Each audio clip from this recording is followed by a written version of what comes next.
ആകാശവാണി. നമസ്കാരം. പ്രാദേശിക വാർത്തകൾ വായിക്കുന്നത് പ്രവീൺ കുമാർ.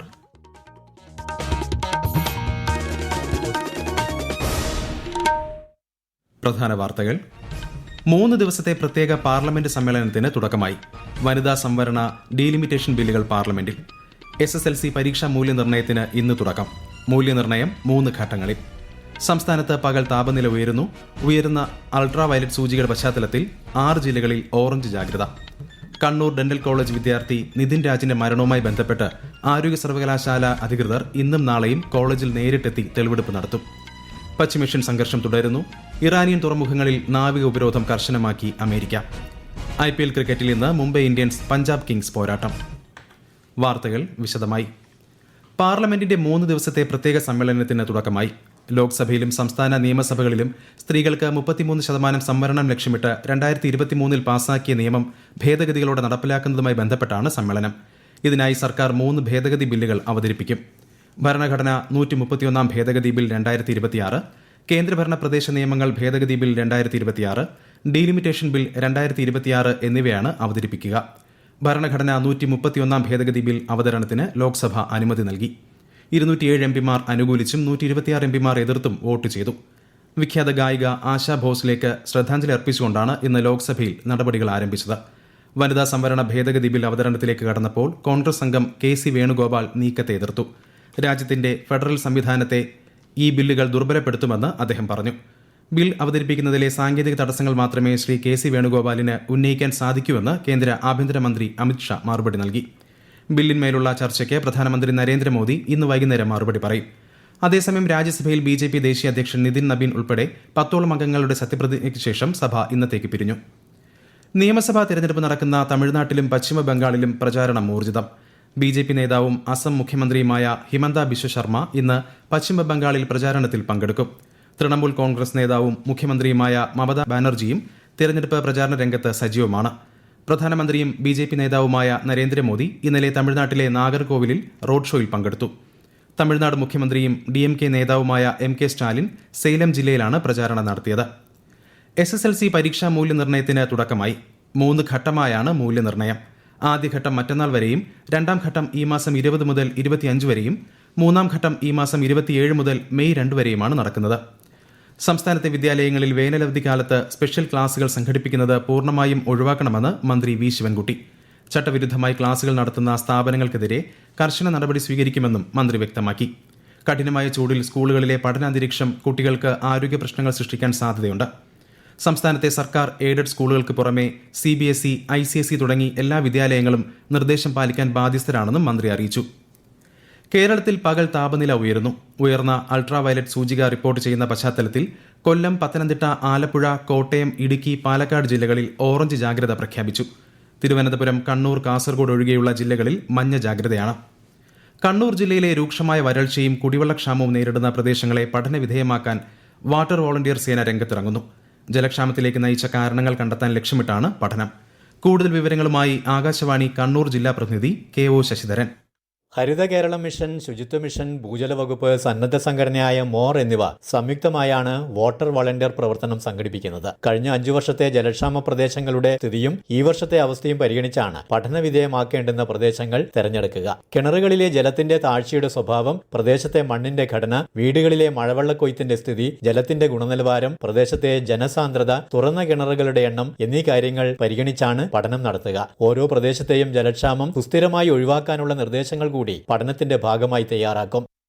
സംസ്ഥാനത്ത് പകൽ ചൂട് വർദ്ധിക്കുന്നത് ഹൈറേഞ്ചിലെ കാർഷിക മേഖലയെ കടുത്ത പ്രതിസന്ധിയിലാക്കുന്നു. ഏതാനും ദിവസങ്ങളിൽ വേനൽ മഴ ലഭിച്ചെങ്കിലും ഉയർന്ന അന്തരീക്ഷ താപനില തുടർന്നാൽ ഏലം ഉൾപ്പെടെയുള്ള നാണ്യവിളകളുടെ ഉൽപ്പാദനത്തെ ഇത് സാരമായി ബാധിച്ചേക്കും. വിശദാംശങ്ങളുമായി ആകാശവാണി ഇടുക്കി ജില്ലാ പ്രതിനിധി രതീഷ് കൃഷ്ണ. കഴിഞ്ഞ മാസങ്ങളിൽ ലഭിച്ച വേനൽമഴ കൃഷിയിടങ്ങളിലെ ഈർപ്പം നിലനിർത്താൻ പര്യാപ്തമായിട്ടില്ലെന്ന് കർഷകർ പറയുന്നു.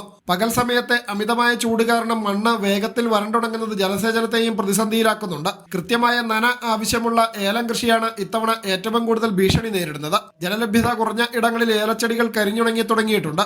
നീരുറവുകളും മറ്റ് ജലസ്രോതസ്സുകളും വറ്റിവരളുന്നതും കാർഷിക മേഖലയ്ക്ക് തിരിച്ചടിയാകുന്നു. കണ്ണൂർ അഞ്ചരക്കണ്ടി ഡെന്റൽ കോളേജ് വിദ്യാർത്ഥി നിതിൻ രാജിന്റെ മരണവുമായി ബന്ധപ്പെട്ട് ആരോഗ്യ സർവകലാശാല അധികൃതർ ഇന്നും നാളെയും കോളേജിൽ നേരിട്ടെത്തി തെളിവെടുപ്പ് നടത്തും.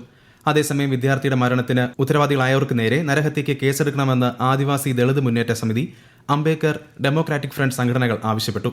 ശനിയാഴ്ച കോളേജിലേക്ക് മാർച്ച് നടത്തുമെന്നും ഭാരവാഹികൾ അറിയിച്ചു. ഈ വാർത്തകൾ ആകാശവാണിയിൽ നിന്ന്.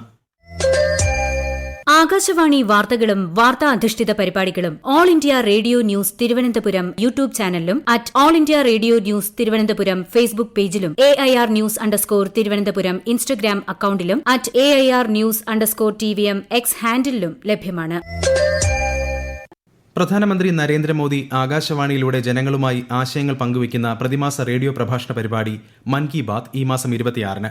പരിപാടിയുടെ 133-ാം പതിപ്പാണിത്. 1800-117800 എന്ന toll free നമ്പറിലൂടെയോ Narendra Modi ആപ്പിലൂടെയോ my GOV open forum വഴി ഓൺലൈനായോ ജനങ്ങൾക്ക് ഈ മാസം 24 വരെ അഭിപ്രായങ്ങൾ പങ്കുവയ്ക്കാം. പശ്ചിമേഷ്യൻ സംഘർഷം തുടരുന്നു. ഇറാനിയൻ തുറമുഖങ്ങളിൽ അമേരിക്ക നാവിക ഉപരോധം കർശനമാക്കി. തെക്കൻ ലബനനിൽ ഇസ്രായേൽ സൈനിക നീക്കം തുടരുകയാണ്. അതേസമയം ഇറാനുമായുള്ള യുദ്ധം അവസാനിക്കാറായെന്ന് US പ്രസിഡന്റ് ഡൊണാൾഡ് ട്രംപ് അറിയിച്ചു. ഇറാനുമായുള്ള സംഘർഷത്തിൽ ഇസ്രായേലിനും US-നും ഒറ്റ ലക്ഷ്യമെന്ന് ഇസ്രായേൽ പ്രധാനമന്ത്രി ബെന്യാമിൻ നെതന്യാഹു. സംഘർഷം എങ്ങനെ അവസാനിക്കുമെന്നത് അനിർവചനീയമാണെന്നും ഏത് സാഹചര്യത്തെയും നേരിടാൻ ഇസ്രായേൽ എല്ലായ്പ്പോഴും തയ്യാറാണെന്നും നെതന്യാഹു പ്രസ്താവനയിൽ അറിയിച്ചു. അതേസമയം ആണവ സമ്പുഷ്ടീകരണ അവകാശങ്ങളിൽ വിട്ടുവീഴ്ച ചെയ്യില്ലെന്ന് ഇറാൻ വിദേശകാര്യ മന്ത്രാലയ വക്താവ് ഇസ്മായിൽ ബഖായ് പറഞ്ഞു. കണ്ണൂർ രാജ്യാന്തര വിമാനത്താവളത്തിൽ നിന്ന് ഗൾഫ് രാജ്യങ്ങളിലേക്ക് ഈ മാസം 30 വരെ എയർ ഇന്ത്യ എക്സ്പ്രസ് പ്രത്യേക സർവീസുകൾ നടത്തും.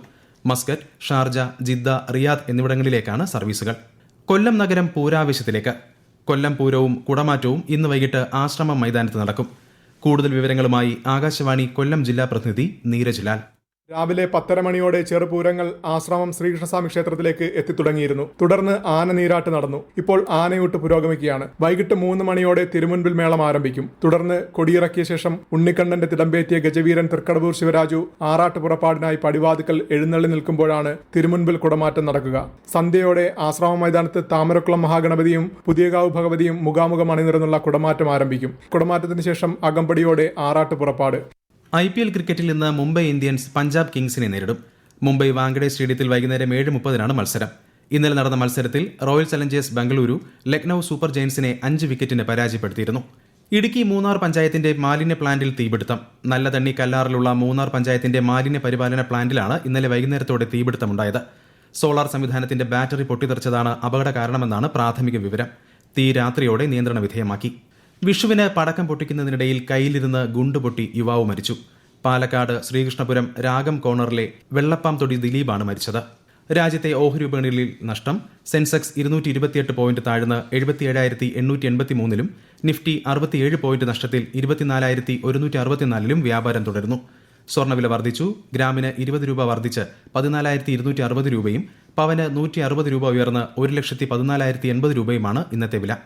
വിവിധ സംസ്ഥാനങ്ങളിലും കേന്ദ്രഭരണ പ്രദേശങ്ങളിലും 2027-ലെ സെൻസസിന്റെ ആദ്യഘട്ട ഫീൽഡ് പ്രവർത്തനങ്ങൾ ആരംഭിച്ചു. ആൻഡമാൻ നിക്കോബാർ ദ്വീപുകൾ, ഗോവ, കർണാടക, ലക്ഷദ്വീപ് ഉൾപ്പെടെയുള്ള ഇടങ്ങളിൽ വീട് പട്ടികപ്പെടുത്തലിനും ഭവന സെൻസസിനും ഇന്ന് തുടക്കമായി. സെൻസസിന്റെ ആദ്യഘട്ടത്തിൽ രാജ്യത്ത് ഇതുവരെ 5,72,000-ലധികം കുടുംബങ്ങൾ സെൽഫ് എന്യൂമറേഷൻ സൌകര്യം പ്രയോജനപ്പെടുത്തി. ആന്ധ്രാപ്രദേശിലെ കുർണൂലിൽ ഇന്ന് പുലർച്ചെയുണ്ടായ വാഹനാപകടത്തിൽ 8 തീർത്ഥാടകർ കൊല്ലപ്പെട്ടു.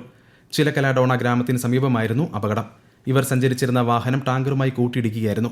അപകടത്തിൽ രാഷ്ട്രപതി ദ്രൗപദി മുർമു, ഉപരാഷ്ട്രപതി CP രാധാകൃഷ്ണൻ, പ്രധാനമന്ത്രി നരേന്ദ്രമോദി തുടങ്ങിയവർ അനുശോചനം രേഖപ്പെടുത്തി. പരിക്കേറ്റവർ എത്രയും വേഗം സുഖം പ്രാപിക്കട്ടെ എന്ന് അവർ സമൂഹമാധ്യമത്തിൽ കുറിച്ചു. മരിച്ചവരുടെ കുടുംബത്തിന് പ്രധാനമന്ത്രിയുടെ ദുരിതാശ്വാസ നിധിയിൽ നിന്ന് 2 ലക്ഷം രൂപയും പരിക്കേറ്റവർക്ക് 50,000 രൂപയും നഷ്ടപരിഹാരം പ്രഖ്യാപിച്ചു. പ്രധാന വാർത്തകൾ വീണ്ടും. 3 ദിവസത്തെ പ്രത്യേക പാർലമെന്റ് സമ്മേളനത്തിന് തുടക്കമായി. വനിതാ സംവരണ ഡീലിമിറ്റേഷൻ ബില്ലുകൾ പാർലമെന്റിൽ. SSLC പരീക്ഷാ മൂല്യനിർണ്ണയത്തിന് ഇന്ന് തുടക്കം. മൂല്യനിർണ്ണയം 3 ഘട്ടങ്ങളിൽ. സംസ്ഥാനത്ത് പകൽ താപനില ഉയരുന്നു. ഉയർന്ന അൾട്രാ വയലറ്റ് സൂചികയുടെ പശ്ചാത്തലത്തിൽ 6 ജില്ലകളിൽ ഓറഞ്ച് ജാഗ്രത. കണ്ണൂർ ഡെന്റൽ കോളേജ് വിദ്യാർത്ഥി നിതിൻ രാജിന്റെ മരണവുമായി ബന്ധപ്പെട്ട് ആരോഗ്യ സർവകലാശാല അധികൃതർ ഇന്നും നാളെയും കോളേജിൽ നേരിട്ടെത്തി തെളിവെടുപ്പ് നടത്തും. പശ്ചിമേഷ്യൻ സംഘർഷം തുടരുന്നു. ഇറാനിയൻ തുറമുഖങ്ങളിൽ നാവിക ഉപരോധം കർശനമാക്കി അമേരിക്ക. IPL ക്രിക്കറ്റിൽ ഇന്ന് മുംബൈ ഇന്ത്യൻസ് പഞ്ചാബ് കിങ്സ് പോരാട്ടം. പ്രാദേശിക വാർത്തകൾ കഴിഞ്ഞു. അടുത്ത വാർത്താ പ്രക്ഷേപണം 12:50-ന്.